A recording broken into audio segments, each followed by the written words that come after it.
අපිට තියෙන කාරණේ තමයි රෝහල් පද්ධතිය මේ එන්නත් කරන ක්‍රියාවලිය සඳහා නිසි පරිදි යොදාගෙන නැහැ තාමත්. අපි GM එකක් විදියට අපි අතිගරු ජනාධිපතිතුමාට මේ එන්නත් ක්‍රියාවලිය අපි සැලැස්මක් ඉදිරිපත් කරා. ඒ සැලැස්මේදී අපි පැහැදිලිව කිව්වා එන්නත් කරන ක්‍රියාවලිය හැකියක්මනින් කරන්න අවශ්‍ය නම් රටේ තියෙන රෝහල් පද්ධතිය අනිවාර්යයෙන්ම මේ සඳහා යොදාගත යුතුයි කියන එක. නමුත් අවාසනාවකට අපි කියපු දේ ජනාධිපතිතුමා වටහා ගන්න තේරුම් ගත්තත් වසංගත රෝග ඒකකය තාමත් ඒක තේරුම් අරගෙන නැහැ. අපිට පෙනියන්නේ එහෙමයි. ඔවුන් මේ සඳහා සහයෝගයක් දක්වන්නේ නැහැ. මේ එන්නත් කරන ක්‍රියාවලිය යම් අසාර්ථකත්වයක් තියෙනවා නම් ඒකේ වගකීම සම්පූර්ණයෙන්ම වසංගත රෝග ඒකකයේ අද වන විට අනිවාර්යයෙන්ම බාරගත යුතු තියෙනවා. මොකද කුරුණෑගල පළාත් මහා රෝහල විදියට අපි පෙන්නලා තියෙනවා පහුගිය කාලය ඇතුළත වසංගත රෝග ඒකකයේ කිසිම සහයෝගයක් නැතුව කොහොමද ප්‍රායෝගිකව විශාල ප්‍රමාණයකට එන්නත් කරන්න කියන එක. මම හිතන්නේ මේ කුරුණෑගල පළාත් මහා රෝහලේ මේ එන්නත් කරන ක්‍රියාවලිය මොඩලයක් විදියට ගත්තා නම් වසංගත රෝග ඒකකයට අදත් පුළුවන් මේ මොඩල් එක රට පුරාම ක්‍රියාත්මක කරලා මේ රටේ ඉන්න ජනගහනයෙන් විශාල ප්‍රමාණයක් ඉතාම කෙටි කාලයක් තුළදී මේ එන්නත් කිරීම සිදු කරන්න. يعني එන්නත් කිරීම නිම කරන්න. මම උදාහරණයක් විදිහට අපි කුරුණෑගල පළාත් මහා රෝහල ගත්තොත් එතන මේ පළාත් මහා රෝහලට සමගාමීව අපි කුරුණෑගල දිස්ත්‍රික්කයේ නිකවැරටිය, කුලියපිටිය, දඹදෙනිය, ගල්ගමුව ඒ සියලු රෝහල් අපි මුලින්ම එන්නත් කරන්නේ ක්‍රියාවලිය සිද්ධ කරා. නමුත් එන්නත් නොලැබීම හින්දා අපිට අනිකුත් රෝහල් වල මේක දිගටම කරන්න හම්බුන්නේ නැහැ. කුරුණෑගල පළාත් මහා රෝහල විතරක් ගත්තොත් එහෙම අපිට එන්නත් ලැබෙන ප්‍රමාණය අනුව ඇත්තට මේ එන්නත් අපි හරි වචනේ මේ එන්නත් අපි හිඟා කෑවා කියලා කිව්වොත් නිවැරදි. මොකද මේ එන්නත් ඉල්ලගන්න අපි පුදුමාකාර යුද්ධයක් අපි දැම්මේ.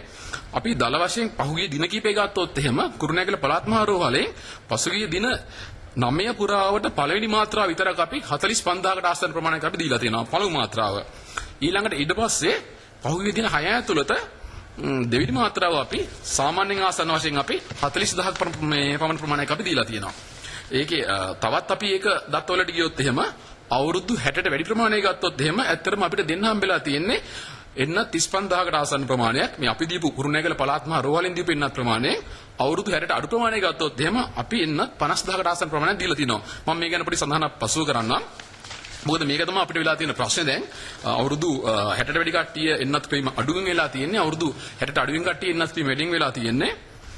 අපි කුරුණෑගල මේ පළාත් මහරුවලේ මේ එන්නත් කරන ක්‍රියාවලිය ගත්තොත් මොකද මට මේක ඉස්මතු කරන්න ඕනේ මේක රටේ ඉතාමත්ම සාර්ථක වෙන එන්නත් ක්‍රියාවලිය. නමුත් අපි පහුගිය කිසිම දවසක අපි දැක්කේ නැහැ අඩු ගානේ කිසිම මාධ්‍යයකින් මේ කුරුණෑගල මහා පරිමාණය සිද්ධ කරන මේ එන්නත් කරන ක්‍රියාවලිය පිළිබඳ ඇගීමක් කරනවා. එහෙම නැත්නම් අඩු ගානේ ඇගීමක් අවශ්‍ය නැතත් මෙහෙම කරනවා කියලාවත් අඩු ගානේ ප්‍රවෘත්ති වල යනවා අපි පහුගිය කාලේ දැක්කේ නැහැ. මොකද ඒ නිසාමයි මට අවශ්‍ය කරන්නේ මේ මොඩල් එක මේ පණිවිඩය අඩු ගානේ අතිගරු ජනාධිපතිතුමාට යනවනම් මේ මොඩල් එක පාවිච්චි කරොත් එහෙම තාමත් අපි හෙට දවසේ පටන් අරගෙන දිවෙණි අනිකුත් රෝහල් වලට මේක ව්‍යාප්ත කරොත් එහෙම අපිට ඉතාමත්ම සාර්ථකව මේ එන්නත් කරන ක්‍රියාවලිය කරන්න පුළුවන්. නමුත් අපිට අවශ්‍ය විදිහට අපිට කරන්න බෑ. මොකද අපිට එනවා සර්කියුලර්ස් එනවා, අපිට ගයිඩ්ලයින්ස් එනවා. අපිට ආවේ බොහෝ අවුරුදු 60ට වැඩින් අපි පටන් ගත්තත් ඊට පස්සේ අවුරුදු 30ත් 60ත් අතර ප්‍රමාණයේ වයසල කාණ්ඩයට එන්නත් කරන්න කියන එක තමයි අපිට වසංගත රෝගයෙන් අපිට ආවේ. අපි අකමැති වුණත් අපිට ඒ චක්‍රලේඛන වලට අනුව වැඩ කරන්න සිද්ධ වෙනවා. මම මේක කියන්න හේතුව තමයි අපි කුරුණෑගල ගත්තොත් එහෙම කුරුණෑගල අපි දිස්ත්‍රික්කයෙන් අපි එන්නත් කරන්නේ සිද්ධ කරනකොට ඒකේ අපි වයස් කාණ්ඩ බැලුවොත් එහෙම අපිට වයස අවුරුදු 60ට වැඩියෙන් අපි 35000ක් පමණ අපි එන්නත් කරන්නේ සිද්ධ කරේ.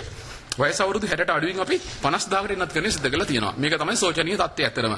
අපි දිස්ත්‍රික්කයක් විදිහට ගත්තොත් එහෙම අපේ දිස්ත්‍රික්කයේ ඇත්තටම ඉන්නවා වයස අවුරුදු 60ට වැඩිපුර කට්ටිය ඉන්නවා 229000 පමණ. ඒ වගේම වයස අවුරුදු 30ත් 60ත් අතර කට්ටිය ඉන්නවා 713213 පමණ. මේකෙදී අපි අවුරුදු 60ට වැඩියෙන් කට්ටිය ගත්තොත් එහෙම ඇත්තටම දැන් මේ දවස්වල මියන්නේ මේගොල්ලෝ මියන්නේ 60ට වැඩියෙන් කට්ටිය ගත්තොත් එහෙම අපි දැනටත් මේ මාත්‍රා දෙකම දීලා නැති. අවුරුදු 60ට වැඩිපුර කට්ටිය ඉන්නවා දැනට ආසන්න වශයෙන් 55000ක් විතර. මාත්‍රා දෙකම තාම දීලා නැති කට්ටිය. මේගොල්ලෝ තමයි මේ මියෑමේ දැඩි අවධානමක පසු වෙන කට්ටිය. ඊළඟට පළවෙනි මාත්‍රාව විතරක් දීපු කට්ටිය අපි ඉන්නවා 180000ක් විතර. ඒ වගේම මාත්‍රා දෙකම දීපු කට්ටිය ඉන්නේ අතර 150000ක් විතර. දෙවෙනි මාත්‍රාව පමණක් දෙන්න තව අපිට දල වශයෙන් 41000ක් විතර ඉන්නවා. මේකේ වැදගත් දත්තේ තමයි අපිට තව 55000ක් විතර ඉන්නවා අපි එක මාත්‍රාවකවත් දීලා නැති කට්ටිය.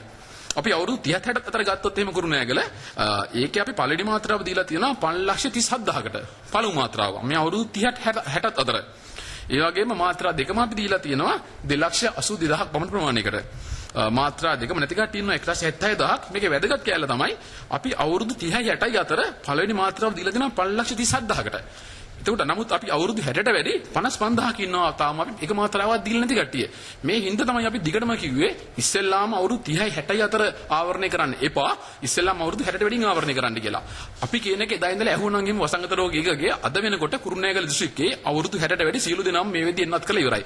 ඒ හින්දා මේ ගන්න මේ ඇතර මේක මේ තීරණ වල මම දැන් මොනවද කියන්නේ කියන එක මේ අදූරදර්ශී තීරණ හින්දා තමයි අන්තිමට අවුරුදු 60ට වැඩි මිනිස්සු මේ වලට මිය යන්නේ. එහෙනම් මේ මිය යන කට්ටිය අතර වගකීමත් වසංගත රෝගීකගේ අනිවාර්යෙන් බාර ගන්න ඕන.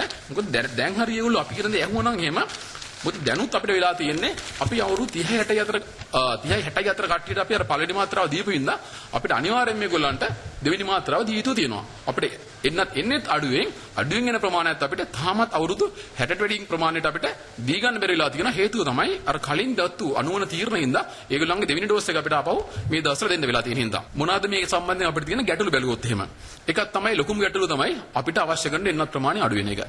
අවශ්‍ය කරන එන්නත් ප්‍රමාණය අඩු වුණාම ප්‍රශ්න රාශියක් එතනින් එහාට මතුවෙනවා. ඒකෙත් ලොකුම ගැටලුව තමයි මම අර ඉස්සෙල්ලා කිව්වා වගේ අපි දැවැන්ත විදියට කුරුණෑගල පළාත් මාරු වලින් එන්නත් කරේ සිද්ධ කරත් අපිට තමයි එන්නත් ඉතාමත්ම අඩුවෙන් හම්බෙන්නේ. ක්‍රමවේදයක් නැහැ වසංගත රෝගීකකෙන් කෙලින්ම එන්නත් අපේ රුවට ලබා ගන්න. අපි කීපාරක් ඒක සෞඛ්‍ය සේවා අධ්‍යක්ෂ ජනරාල්තුමා සමග කතා කරා. ක්‍රමවේදය තියෙන්නේ වසංගත රෝගීකේ හරහා මේ ප්‍රාදේශීය සෞඛ්‍ය අධ්‍යක්ෂ කාර්යාලයට එන්න තේනවා. අපි එතනින් තමයි ගන්න වෙන්නේ. බොහෝ වෙලාවට අපිට එතනින් එන්නත් ගන්න ගියාපුවාම ගැල්ලු රාශියකට මුහුණ දෙන්න සිද්ධ වෙනවා. මොකද අර මම ඉස්සෙල්ලා කිව්වා වගේ පළාත් සෞඛ්‍ය සේවා අධ්‍යක්ෂකතුමා උපරිම උදව් කරත් එන්නත් ප්‍රමාණය අඩුම හින්දා අපි සෑහෙන්න ඇත්තටම අර වැඳලා තමයි අපි එන්නත් කීපයක් ඉල්ල ගන්න වෙන්නේ. ඒ නිසා අපි කියන්නේ ඒක තමයි මෙන්න මේ ගැටලු නිරාකරණය කරන්න. රෝහල් පද්ධතිය ශක්තිමත් කරන ගාම එන්නත් ප්‍රමාණය වසංගත රෝගීකගේ පිළිවෙලක් ක්‍රමයක් හදන්න කෙලින්ම රෝහල් වලට අවශ්‍ය කරන එන්නත් ප්‍රමාණය කෙලින්ම රෝහලට ලබා දෙන්න. දෙවෙනි එක තමයි මේ දිනවල ප්‍රකාශ කරන මේ අනවශ්‍ය ප්‍රකාශ. මේක තමයි ලොකුම බාධාවක් වෙලා තියෙන අපිට මේ එන්නත් කරන්නේ සිද්ධ කරන්න. පහුගිය කාලේ එක ප්‍රකාශයක් නිකුත් කරලා තිබ්බා මේ එන්නත් කරන කාඩ් පත නැතුව රැකියාවට යන්න බෑ කියලා. එහෙම නැත්නම් පොදු ස්ථානවල ඉන්න බෑ කියන එක. මේ හින්දා අපිට විශාල ප්‍රශ්න يعني රාශියකට මුහුණ දෙන්න සිද්ධ වුණා. මොකද අපි සමහර දවස් තිබ්බා අපි දෙවෙනි මාත්‍රාව පමණක් දෙන දවස්. අපි පැහැදිලිව කියලා තිබ්බා මෙදාර දෙන දෙවෙනි මාත්‍රාව පමණයි පළමු මාත්‍රාවට අපිට එන්නත් නැහැ කියලා. නමුත් එහෙම කියලා තියෙද්දි පළමු මාත්‍රාව ගන්න පහන්තර දෙකේ තුනේ ඉඳලා මිනිස්සු පොලිමේ හිටියා. අන්තිමට ඒගොල්ලෝ කිව්වේ අපිට එන්නත කොහොම හරි දෙන්න. මොකද අපිට එන්නත දුන්නේ නැත්නම් අපිට ජොබ් එකට යන්න බෑ. අඩු ගානේ මහත්තයෝ එන්නත දෙන්න බැරි නම් අපිට කාඩ් එක දෙන්න කියලා කිව්වා. මොකද කාඩ් එක නැතුව අපිට යන්න බෑ කියලා. ඒ හින්දා අපි කියන්නේ මෙවැනි ප්‍රකාශ කරන්න එපා. මෙවැනි ප්‍රකාශ කරොත් එහෙම පහළ මට්ටමේ බිම් මට්ටමින් අපි සෑහෙන අපහසුතාවයටපත් වෙනවා. ඊළඟට අපි දැක්ක තවත් ප්‍රකාශ කීපයක් කරනවා. ඒකත් කොළඹ ප්‍රවෘත්ති සාකච්ඡා කීපයක අපි දැක්කා. විශේෂයෙන් ඒක අපි දැක්කා ප්‍රකාශ කරා බොහොම ලස්සනට දිවෙන්නේ ඕනම එන්නත් කරන තැනකට යන්න ගිහිල්ලා ඔබට කැමති පරිදි එන්නතල් ලබා ගන්න පුළුවන්. ඔබ අවුරුදු 60ට වැඩි වුණත් කමන්නේ. ඔබ අවුරුදු 60ට අඩු වුණත් කමන්නේ.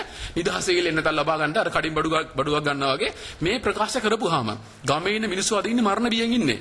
මොකද මේ ප්‍රකාශ කරන්නේ මේ බිම් මට්ටම හරියට තේරුම් ගන්න නැතුව පොළේ පය ගාලා ඉන්නේ නැතුව.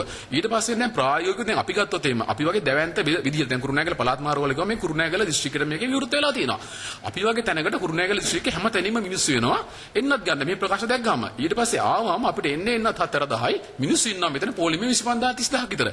ඊට පස්සේ වෙන්නේ අපිට එන්නත් දී ගන්න බැරි වෙනවා. ඊට පස්සේ මෙතන කලබලකාරී තත්ත්වයක් ඇති වෙනවා. මිනිස්සු ආවේගශීලී වෙනවා. අපිට මේ වගේ අත්දැකීම් දෙකකට මුහුණ දෙන්න සිද්ධ වුණා. අන්තිමට ඒ දවස් සමහර දවස්වල අපිට පොලිසියෙන් මේ ගෙන්න ගන්න සිද්ධ වුණා. මිනිස්සුන්ගේ මේ ආවේගශීලීකම මේ සමනය කරන්න. ඒ කියන්නේ මිනිස්සුන්ගේ හැඟීම් එක අපි කියන්නේ සෙල්ලම් කරන්න එපා. ඒ හින්දා එක්ක මේක පොළවේ තත්ත්වය හරියට තේරුම් ගන්න. එහෙම නැත්නම් අපිට එන්නත් ප්‍රමාණය හරියට එවන්න. ඒ නිසා මෙවැනි දේවල් සිද්ධ කිරීම වෙන්නේ මේ රෝහල් පද්ධතිය හරහා යන එන්නත් කරන ක්‍රියාවලිය මම දන්නේ මේක හිතාමතා අඩපණ කරන්න කියන දේවල්ද කියන එක. නමුත් අවසාන වශයෙන් එන්නේ මේවා අඩපණ වෙන එක. මේවට එන විසඳුම් මොනවද? විසඳුම් තමයි එකක් තමයි අනිවාර්යයෙන්ම අපේ රටේ තියෙන මේ සෞඛ්‍ය සේවා පද්ධතිය අව탁සීරු කරන්න එපා. මේ සෞඛ්‍ය පද්ධතිය කියලා කියන්නේ අපේ රට ලෝකයේ සෞඛ්‍ය සේවා දර්ශක අතින් ඉහළම තැනකටපත් උනේ මේ සෞඛ්‍ය සේවා පද්ධතිය තියෙන දක්ෂතාවය හින්දා, කාර්යක්ෂමතාවය හින්දා. ඒ වගේම තමයි එන්නත් කරන්නේ අතින් අපි ලෝකෙින් ඉහළම තැන ඉන්නේ. ලෝකෙ ඉහළම තැන අපි ඉන්නවා එන්නත් කරන්නේ සම්බන්ධයෙන්. හේතුව තමයි ඒ එන්නත් කරන්නේ ප්‍රමිතිය සහිතව ක්‍රමානුකූලව එන්නත් කරන්නේ කිරීමේ අවුරුදු ගානක පළපුරුද්දක් අපිට තියෙනවා. අපිට යුද්ධ කරලා පළපුරුද්ද නැහැ. නමුත් අපිට එන්නත් කරලා ඒ පළපුරුද්ද තියෙනවා. හැබැයි පහුගිය කාලේ මේ කාලේ හරියට මේ කතා කරන මිලිටරිකරණය සම්බන්ධ දේවල් ගොඩක් කට්ටිය කතා කරනවා. ගොඩක් මේ මාධ්‍ය හරහා අනවශ්‍ය ප්‍රශ්න ඉස්මතු කරන්න දඟලනවා. මොකද ඒක අපි දකින්නේ ඒකෙන් වෙන්නේ අපි සෞඛ්‍ය පද්ධතිය හරහා අරගෙන යන මේ සේවාවේ අපේ සමාජිකයන්ගේ අපි අර මොරාල් එකේ ඒගොල්ලෝ ආත්ම ශක්තිය යම් ප්‍රමාණයට අඩු වීම සිද්ධ වෙනවා. ඒ හින්දා අපි මාධ්‍යරත විශේෂයෙන් මිල්ලන්නේ අනවශ්‍ය ගැටුම් මේ මාධ්‍ය හරහා යම් සංදර්ශන තියන්න එපා කියන එක. මොකද අවසාන වශයෙන් වෙන්නේ අපිට අපේ රටේ මිනිස්සුන්ට සේවය කරන්න බැරි වෙන එක. මොකද අපි අර මම උදාහරණයක් නිකන් කිව්වොත් එimhe අපි යුද්ධ කාලේ අපි ගොඩක් අපි ප්‍රතිකාර කරා කියලා අපි යුද්ධ කරන්න කියලා අපි කිව්වේ නැහැ ගිහිල්ලා. නමුත් ඒකේ ඉතා සුවිශේෂී කාර්යභාරයක් අපි කරා. නමුත් ඒක අපි නිහඬව හිටියා. අපිට අවශ්‍ය කරන සහයෝගය සහ අපසරිය අපි දැනගෙන හිටියා. ඒ දෙයම මේ කාලේ සිද්ධ වෙනවා නම් අපි හිතන හොඳයි කියන එක. මොකද මේක අපි ආණ්ඩුවට කියන්නේ විශ්වාසය තියාගන්න සෞඛ්‍ය පද්ධතිය ගැන. විශ්වාසය තියාගන්න. මොකද මේ සෞඛ්‍ය පද්ධතියේ ඉන්න පුදුමාකාර මිනිස්සු කොටසක් ඉන්නවා. යක්කු වගේ මිනිස්සු කොටසක් මේක ඉන්නේ. වැදගත් දේ තමයි මේ මිනිසුන්ට මානුෂික මිනිස්සු කොටසක් මෙතන ඉන්නේ. සංවේදී මිනිස්සු කොටසක් ඉන්නේ. ඒ මිනිසුන්ට තියෙන හැඟීමක් අපිට මේ ලෙඩේ හැදුනොත් අපේ ගෙදර ළමයින්ට මේ ලෙඩේ හැදුනොත් අපි මිනිස්සුන් හොඳ කරන්න ඕනේ කියන හැඟීම තියෙනවා. ඒ හින්දා තමයි කොවිඩ් එක අද මෙච්චර සෞඛ්‍ය ශාස්ත්‍රයේ පිරිස් මේකට කොවිඩ් හැදිලා තියෙද්දි අපි මේක වැටෙන්න දෙන්නේ නැතුව මේක අල්ලගෙන ඉන්නේ මේ පිරිසේ තියෙන හයිය හින්දා. එහෙනම් මේ අපි කියන්නේ මේ හයිය අඩු කරන්න එපා කියන එක ජනාධිපතිතුමාට විශේෂයෙන් ඉල්ලන්නේ අවසාන වශයෙන් ඔබතුමාට මේ පණිවිඩය දෙන්න කෙනෙක් නැහැ. ඒක තමයි අපිට තියෙන ලොකුම ප්‍රශ්නේ. අපිට ඔබතුමා ළඟට ලං වෙන්නත් බෑ. ඔබතුමාට මේ පණිවිඩය දෙන්නේ මම දන්නේ මේ බිම් මට්ටමේ ඉස්සෙල්ලාම හරියදී ඔබතුමා තේරුම් ගන්න. ඔබතුමා සහ ඔබතුමාගේ ආණ්ඩුව තේරුම් අරගෙන මේ බිම් මට්ටමින් ප්‍රායෝගිකව වැඩ කරන අපි පිරිසක් ඉන්නවා. අපි කැමති ඔබතුමාට සහයෝගය දෙන්න. අදටත් අපේ උපරිම සහයෝගය අපි ඔබතුමාට දෙනවා. ප්‍රශ්නේ තියෙන්නේ ඒ සහයෝගය ඔබතුමාට දුන්නත් අපිට මේක නිදහසේ වැඩ කරගන්න අවශ්‍ය කරන වටපිටාව සකස් කරලා නැහැ තාම. ඒ හින්දා අවසාන වශයෙන් මම ඔබතුමාගෙන් ඉල්ලන්නේ ඇත්ත තේරුම් ගන්න. ඇත්ත තේරුම් අරගෙන අපි GM එකක් ඉදිරියට අපි නිතරම කිව්වා මේ වයස අවුරුදු 60ට වැඩි කට්ටිය එන්නත් කරන්න කියන එක සහ රෝහල් පද්ධතිය මේ එන්නත් කරන්නට යොදා ගන්න කියන එක. ඒ හින්දා ලංකාවේ රෝහල් පද්ධතිය අද ඉඳන්වත් මේ එන්නත් කරන්නට සාර්ථකව යොදාගෙන මේ අවුරුදු 60ට වැඩි කට්ටිය එන්නත් කරලා ඉතාමත් ඉක්මනින් මේ රට විවෘත කරන්න. මොකද මේ රට වහගෙන ඉන්නේ මේ ප්‍රශ්න බව අපිත් දන්නවා හොඳටම.